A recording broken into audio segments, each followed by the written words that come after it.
Yo, what's up guys? I'm going to be talking about God and spirituality. For context, I was raised as a Christian, and I'm going to be using my Christian knowledge as well as my knowledge of panpsychism, which is a philosophy, to try and prove it. So, mind and body are one. I don't know why people think that dualism makes sense. I think, therefore I am. No. I experience, therefore I am. The first says nothing of subjective feelings. How do things taste, feel, etc.? Now, this is where most of you might think I'm crazy. I believe in panpsychism. It says that everything has an experience, but not in the way that you might think. A tree is alive and responds to its environment. A rock is not alive, but it has body awareness, right?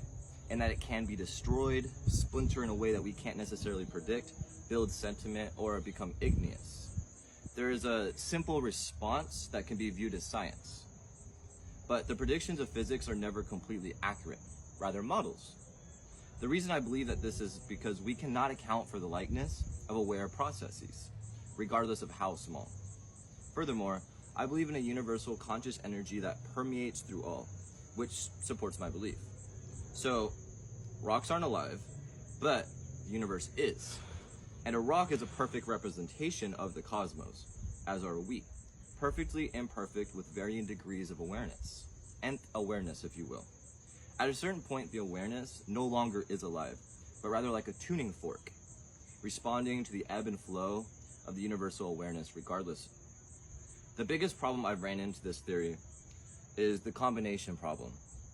If we are made up of nth degree of nth aware cells, at what point does conscious awareness shift to the whole being, or rather constitute it? Like, how does it know? Perhaps a universal God or consciousness has some capacity of creative control in which the system creates life to experience itself.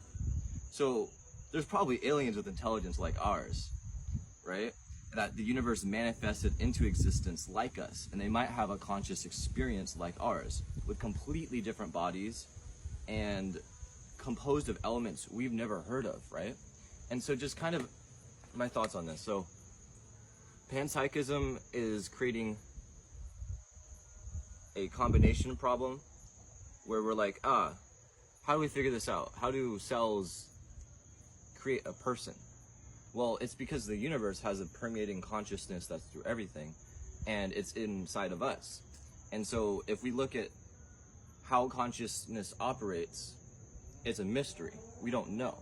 So I believe that there's a source, right? We're getting our consciousness from this universal source, and we can even see it within the rocks and the way that they behave in physics, for example, right? And you might think that that's not awareness, but I think it is.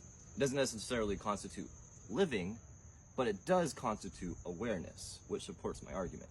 But yeah, so I think that this proves God's existence. Let me know what you guys think. But yeah, take care.